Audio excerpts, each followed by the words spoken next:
The Raiders are continuing to prepare for the upcoming NFL draft, but still have business to handle when it comes to some veterans on the current roster. That plus more on Thursday's edition of the Locked On Raiders podcast for April 17th, 2025.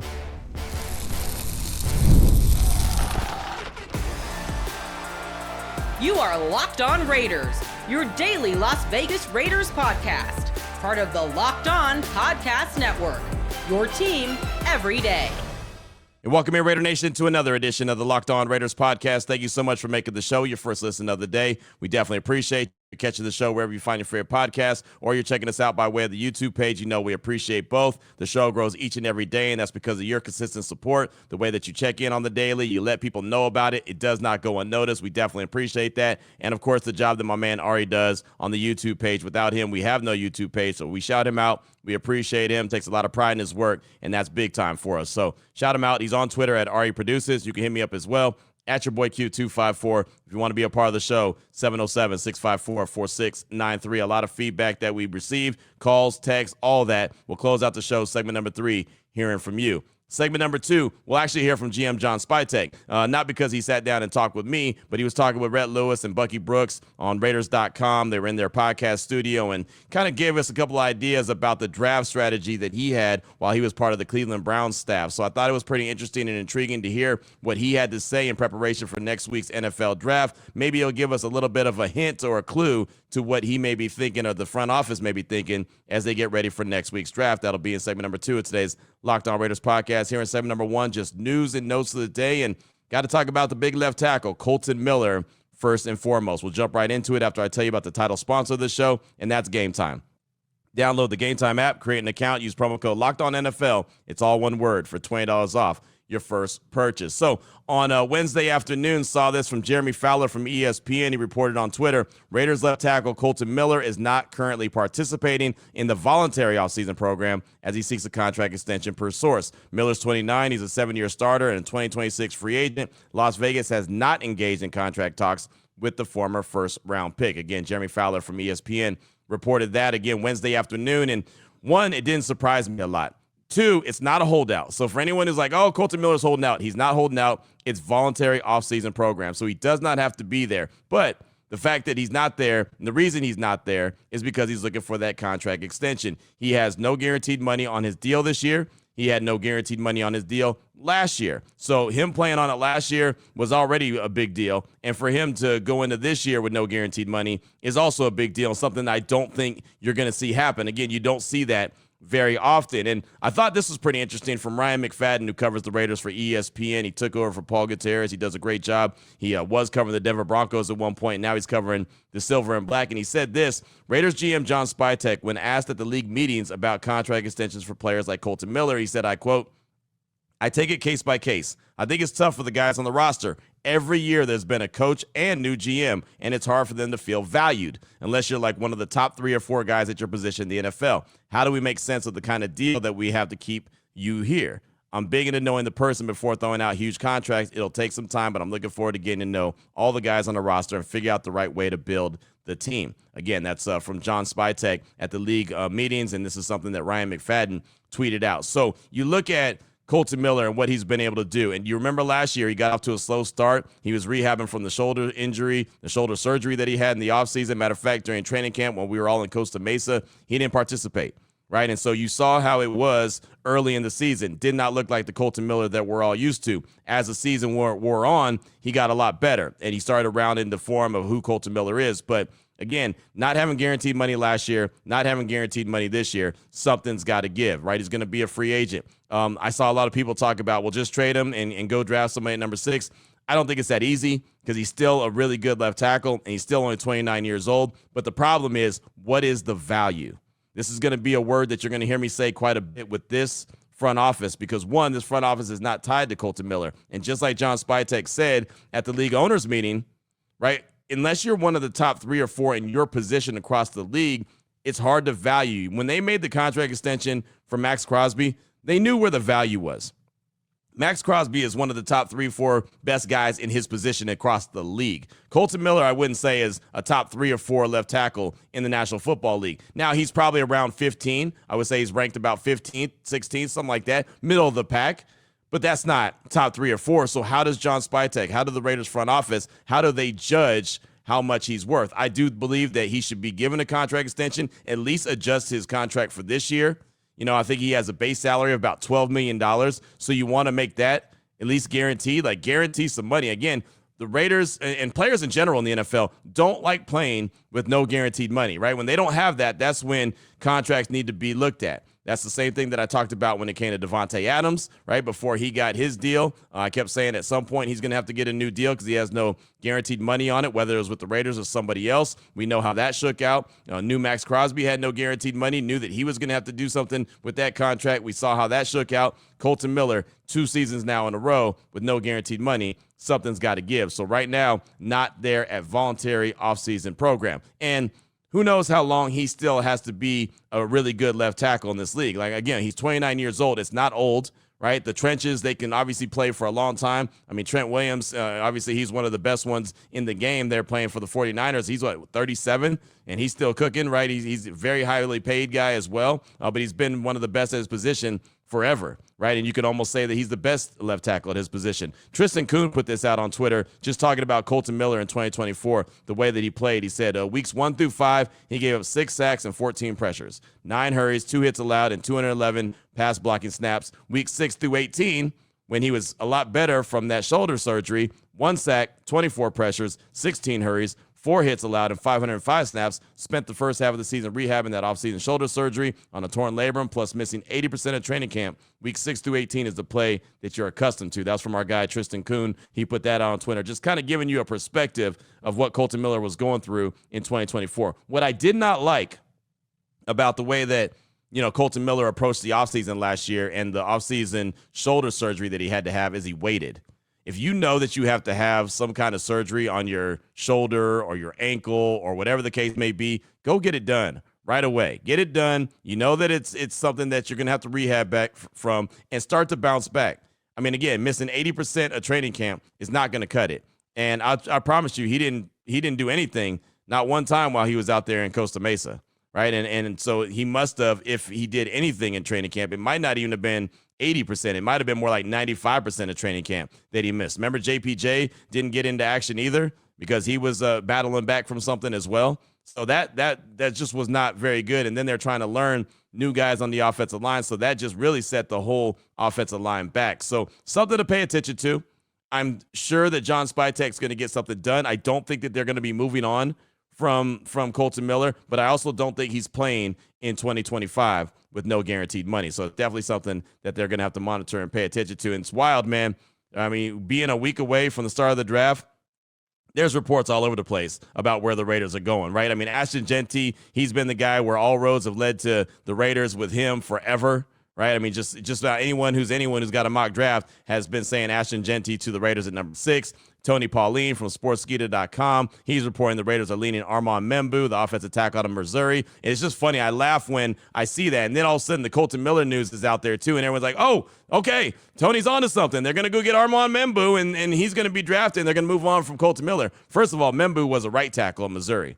That's where you should probably slide him in. And I'm okay if they take Membu. They take Membu. We've talked about him before. You can slide him in at the right tackle spot, put DJ Glaze in at the guard spot. JPJ is your center. You've got Kolton Miller. Then you've got guys like Dylan Parham that you can have compete for a guard spot. You also have guys like Alex Kappa, who you signed as a free agent, compete for a guard spot. Jordan Meredith, a guy you re-signed, so he can compete for a guard spot. Now all of a sudden you have a little bit of depth. I think that offensive line all of a sudden looks a lot better. So I don't know what direction they're going to go. I just know it's a week away from the draft, and believe nothing that you hear and only half of what you read, right? That's the only thing I'll tell you, because there's going to be reports flying about everything. It is 100% Lion season, and that is exactly what happens. But speaking of Ashton Genty, he did a piece in the Players Tribune, and it was really good, talking about his upbringing, talking about his military background, talking about what he did in high school as a football player, and how he came about to playing football, and where his mind is. But I thought the very end of it, again, this is kind of a message to all the GMs around the league. I thought this was really cool. This is what he said. I truly believe I was born to do this. I truly believe what makes me different, it isn't about the position I line up at. It's about the mindset I bring to it. Those 11 dudes on defense, they're on a football field playing football. Me, in my mind, I'm still in my backyard with my friends playing No One Can Touch Me. I've taken the long way. I'm done with that way. If you pick me, it's simple.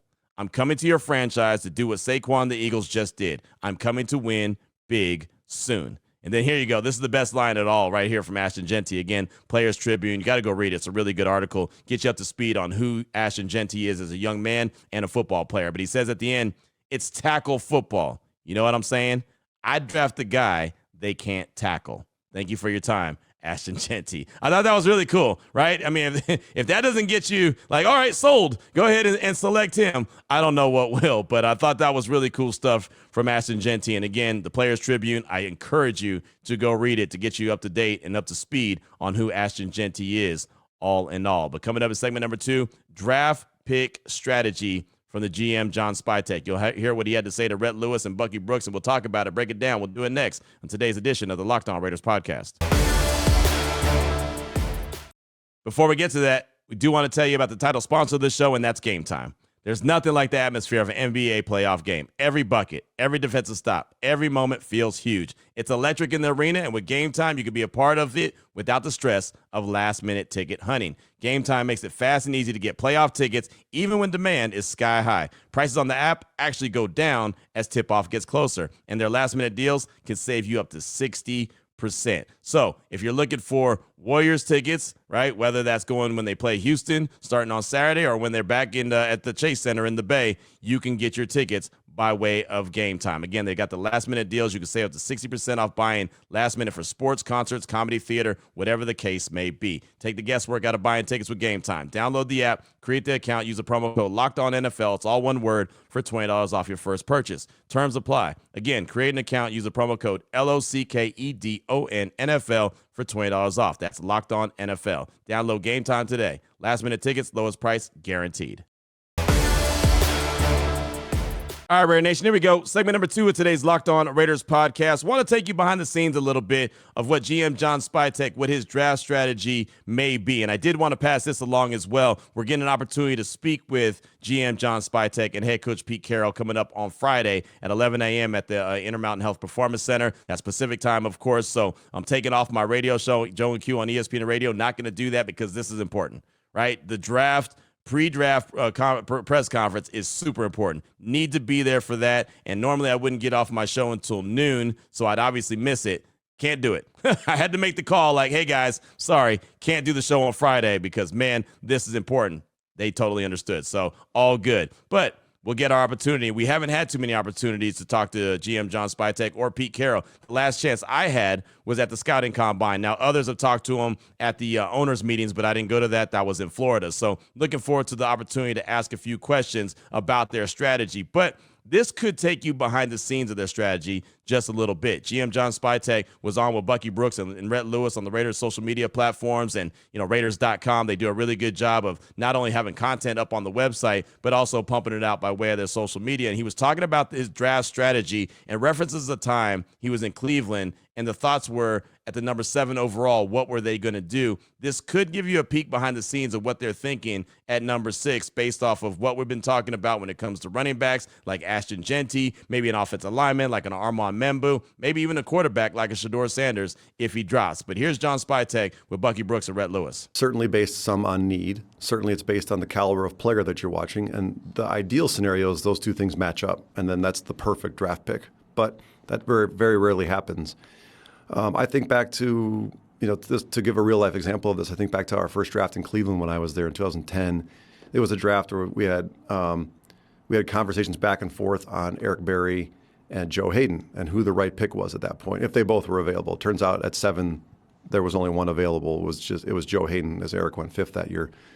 But we had a safety in the second round that we really liked, that we really felt good about. So I think ultimately, while it was really close between Eric and Joe, we felt like the drop-off from corner at Joe in 1 to what we would get in the second round was a lot greater than the drop-off from Eric to a player named TJ Ward.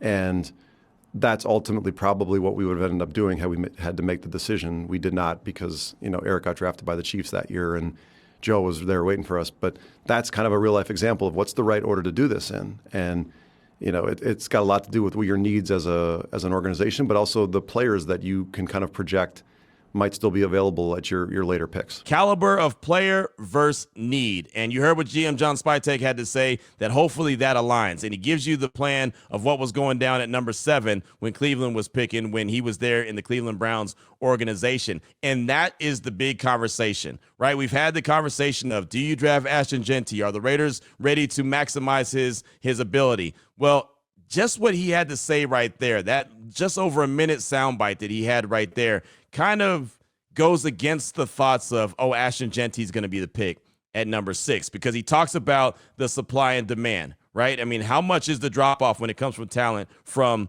Genty, the first round running back, to say the second round running back in Travion Henderson or whoever else they decide to get, because this is a very deep, running back class. Does he think that that is a big gap? If it's a big gap, then okay, they're going to go with Ashton Genty and have no problem doing that.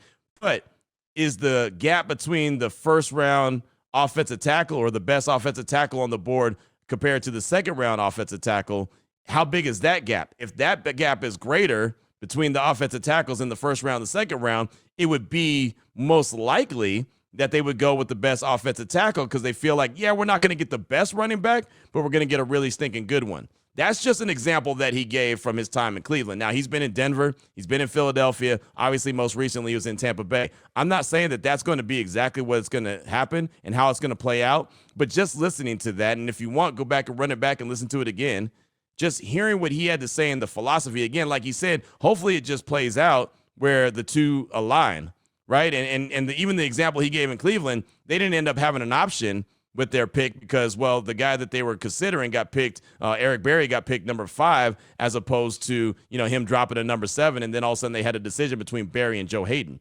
And then again, you heard what he said. Well, the gap between Hayden, the best cornerback, and the next cornerback they'd get an opportunity to grab would have been greater. So they probably would have taken Hayden anyway, but they didn't have that option because Eric Berry was already off the board. So again, that's something that I think that we should all consider. We've talked about many different players. I've looked at 3 or 4 different players that I could see the Raiders getting at number 6 that I think makes sense. Obviously, Ashton Genty, we know what he brings to the table. But Armand Membu, the offensive tackle, could end up being a guy that's there for 10, 12 years, right? The value could be there. He can end up solidifying that offensive line. And then all the running backs that run behind that offensive line could be really good. Not saying they're going to be Ashton Genty, but they could be really good, and they could be difference makers in this Chip Kelly-led offense. They can help protect Geno Smith. Like there's just ways to compare and contrast it. And it's not a science. If it was a science, we all would know what it is. It's not a math problem. I'm not an analytics guy, but even I can do that math problem if it was, and it's not.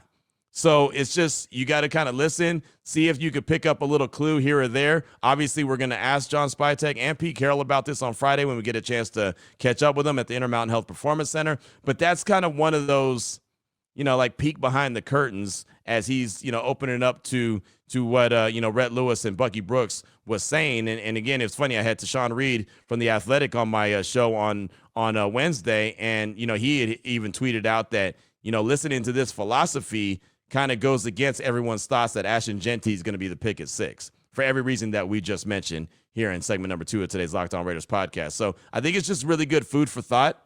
Again, we haven't got a chance to talk to GM John Spytek, so we're still getting to know him, for the most part. I mean, when we talked to him in Indianapolis, it was really off the record. He didn't have a chance to, record anything and really get into any football stuff. It was really more just like a Q&A, just getting to know the people, right? Him getting to know who the local media is and the local media getting to know him. But it really wasn't too much anything else. And then, of course, whatever happened at the podium, but they're not going to give you too much there. So we don't really know too much about his philosophy. We don't really know a whole lot of, the way that he thinks. I've seen people talk about the fact that he loves the trenches. So we'll see. Dane Brugler from The Athletic, who I have a lot of respect for, did a mock draft for all 257 picks. Not just one team, not 7 rounds for one team, but 7 rounds for all teams. And the pick that he had for the Raiders was not Ashton Genty. He actually had Ashton Genty going number 5 to the Jacksonville Jaguars, just like Lauren Brooks did on our ultimate mock draft that we have going on my radio show, Unnecessary Roughness, on Raider Nation Radio 920. And he had Mason Graham going number 6 to the Raiders and said that, John Spytek loves the trenches.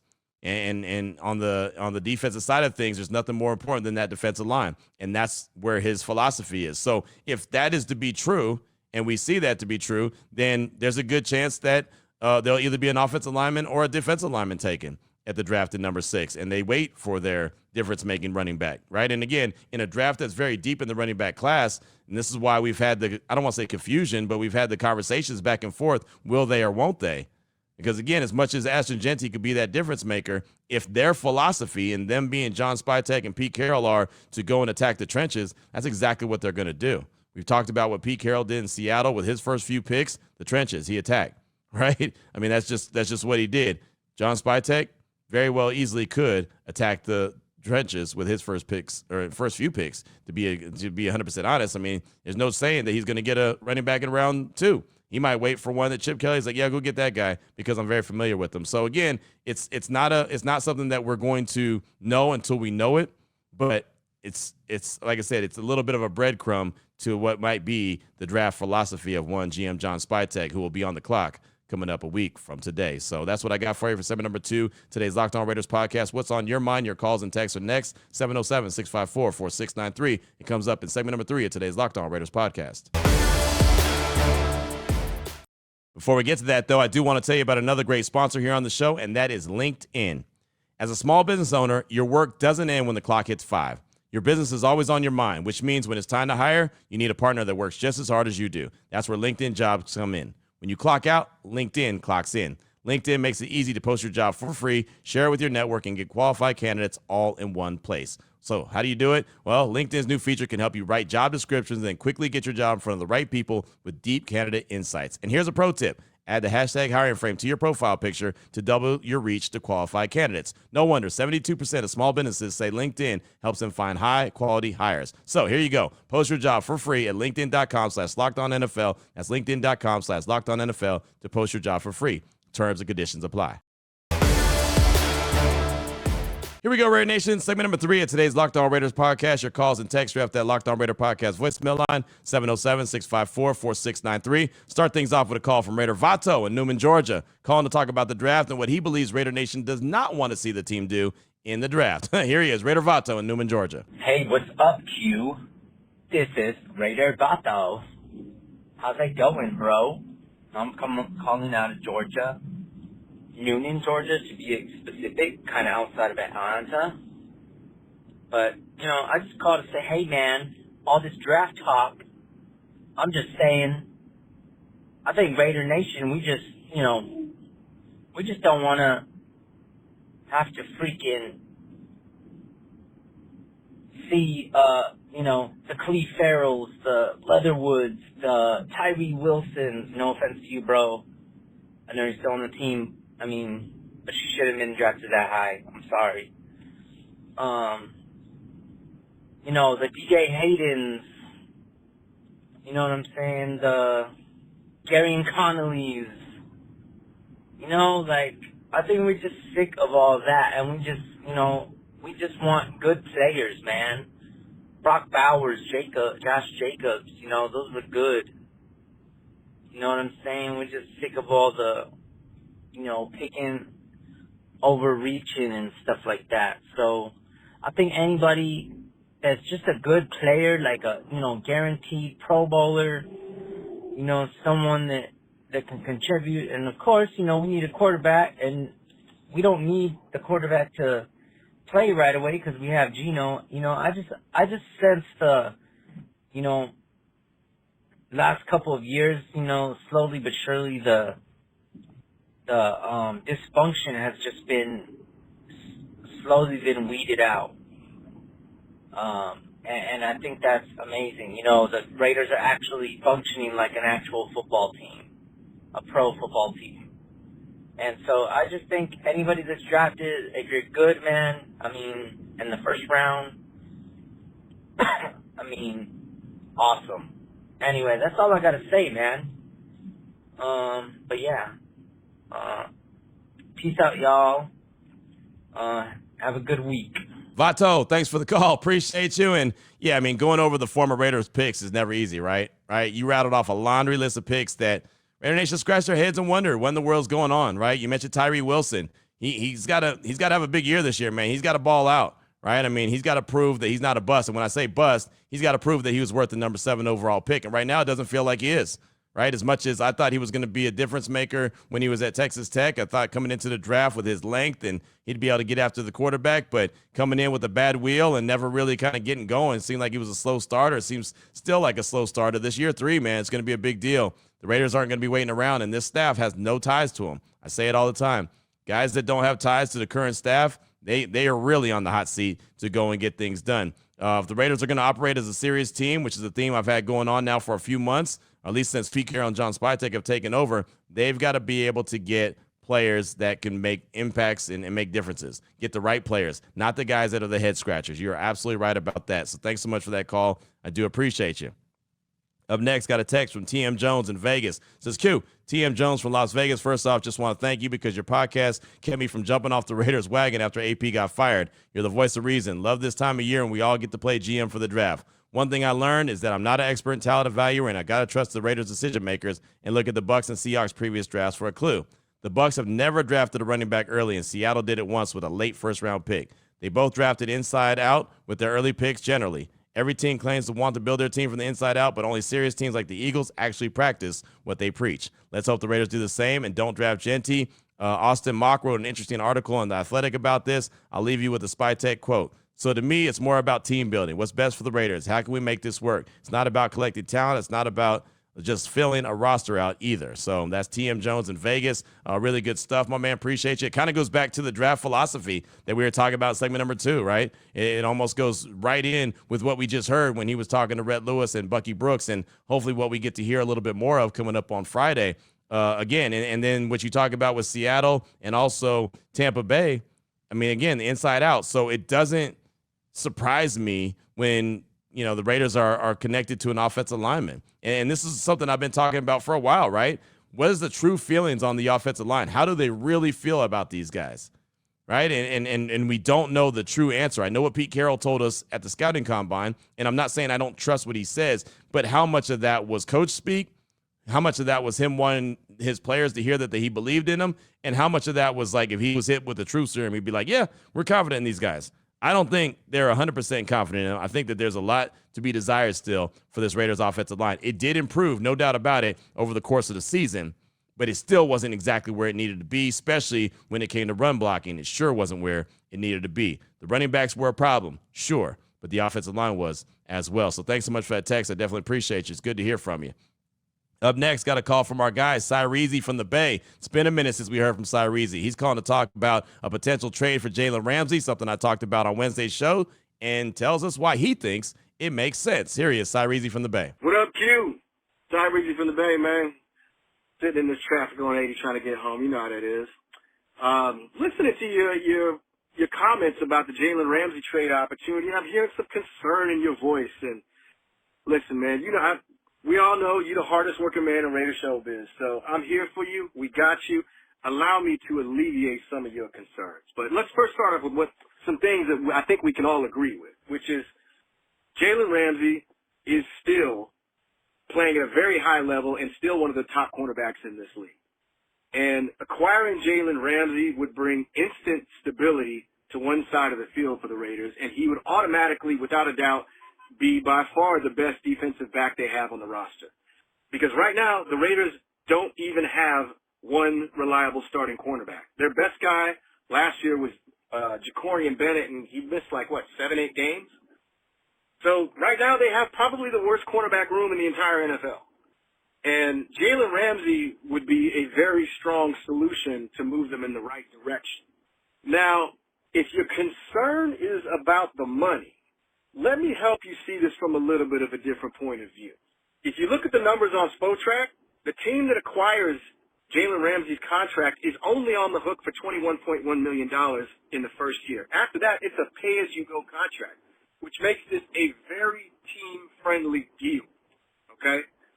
Also, you got to think about the fact that Jalen Ramsey is one of those unique and versatile corners that can extend his career by playing safety if he wants to. And Jalen Ramsey would be an incredible safety. He kind of reminds me of what C. Wood did. So you look at that, you look at those numbers, and then you look at the fact that the Raiders have $40 million in cap space, which could easily pay that $21.1 million plus sign all their rookies, and have a little bit of spare change for a rainy day. And if you think about the philosophy that John Spytek and Pete Carroll have used in free agency, yes, they were very frugal. They didn't pay a lot of free agents, but they saved that money for a reason. They spent it when it was worth it, a la Geno Smith. They gave up a third-round pick and paid and extended his contract. That was the purpose and the intention behind their saving money. Because saving money just for the sake of being frugal is not a strategy, right?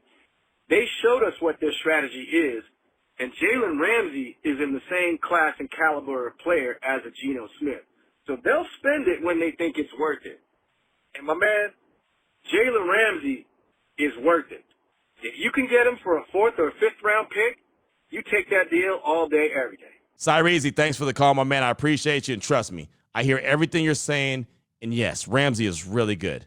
And there are a few reasons that the Raiders, I think, should pass, right? You talked about the money. You were right. $21.5 million is owed this year. And you said it's year to year after that. There's nothing guaranteed after that, meaning he'll need a contract extension. That's the biggest thing. When the Dolphins decide that they're going to trade him, it's not because they don't think he's a good talent that can help them win. It's because he's 31 years old. $21.5 million is what they owe him this year. And he's still playing at a relatively good level, right? Still high level.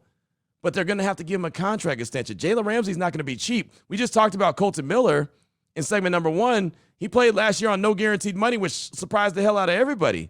He's not playing with no guaranteed money this year. Well, Jalen Ramsey has no guaranteed money after this year on his contract. Again, you mentioned going to the website, overthecap.com or spotrac.com, that I actually found out the other day is actually SpotTrack. It's funny, I had a guy on my ESPN show that was from SpotTrack, and it's funny, the last question we asked him was like, all right, man, I always say spotrac.com. Is it SpotTrack or SpotTrack? He said, no, it's absolutely SpotTrack. So there you go. Anyway, side note. But you mentioned that if you go and look, he has 3 years, 0 guaranteed money after this season, and then multiple voidable deals. Again, that means he has no guaranteed money. He's going to need a contract extension. So if you trade for him, then you just know there's got to be an extension coming. Unless you only want him for 1 year and then you're going to move on from him. You're just going to trade him yourself, or you're going to release him. But then what sense would that make for the Raiders to have him on a 1-year rental, right? I mean, that's and maybe I should have gone into more of those details on yesterday's show, but that's why I didn't think it makes a lot of sense. At 31, I don't think the Raiders are one Jalen Ramsey away from winning the AFC West. If they were a team playing at a higher level, like remember back in the day when the Raiders were really stinking good and Deion Sanders was going to become available, and maybe the Raiders were going to sign him, and then the Chargers were like, no, we're not going to let the Raiders do that. So then they put a waiver claim in for him once he got released. And then he ended up not going to the Chargers because he didn't want to play there. He wanted to play for the Raiders. They were one Deion Sanders away from a championship, right? That made sense. I just don't see them being in that position where they want to give up draft capital, especially when GM John Spytek loves his draft picks.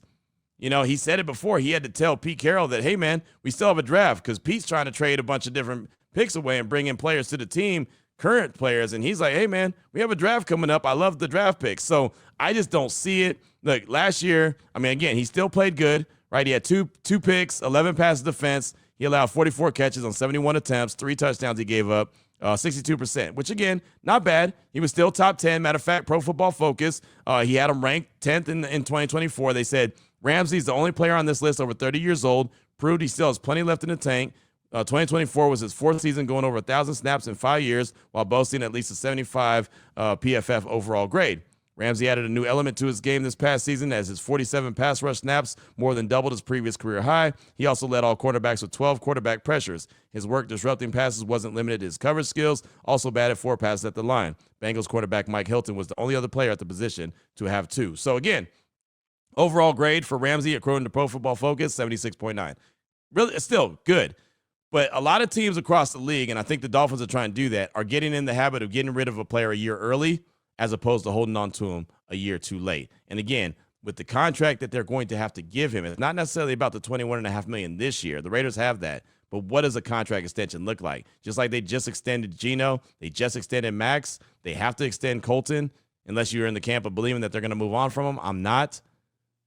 They're going to have to give a contract extension to Jalen Ramsey too. I just don't know if that's in the cards for this team right now. But, I mean, you could be right. Again, he still plays at a high level, and he would be a great player in that cornerback room. Just the question is for how long and how much is it worth to the team.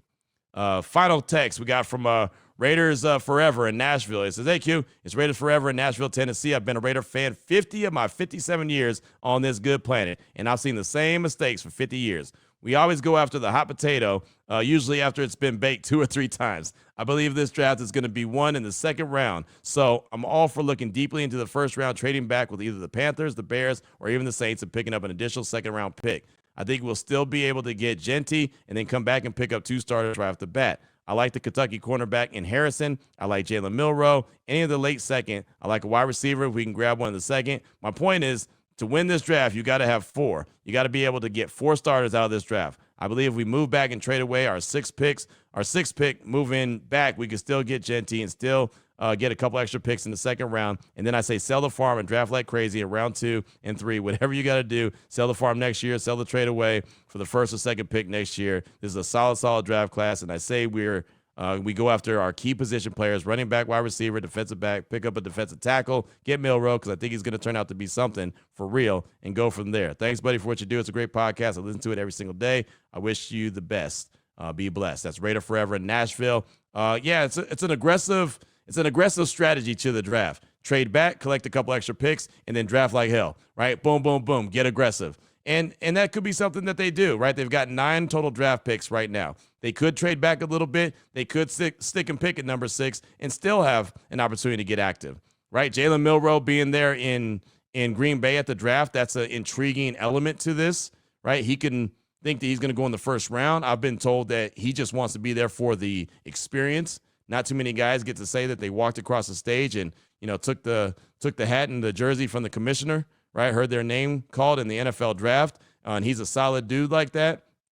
So maybe that's just it. Maybe he's going to end up being a second-round pick. Maybe the Raiders pick him in the second round. I don't think he's going to be available too much later, though, in the second round, if he does make it to the second round at all. I don't think he's going to be on the board too long. So that's one to look at. But, the Raiders just have to get really good players. At the end of the day, whether they start with the offensive tackle, whether they start with Ashton Genty, whether they go with, whoever they go with, they've got to just get really good players that they feel like is going to help this team, not only for, this year, but obviously the long haul. And whenever they get their quarterback, whether that's early or late, obviously the quarterback's not going to be a big-time contributor this year. Milroe maybe has some packages, but anyone else probably would just sit behind Geno for a year. And I know that will be a bummer because you want to see and get production out of every one of your draft picks, but that's something that's for the future. So you're not stuck in, the quarterback, purgatory that a lot of teams are in right now, and that have that quarterback carousel where you're so desperate for one, you'll do whatever it takes to get one. You don't want to ever get stuck in that position. And look, since Carr's been gone, the Raiders have been in that position.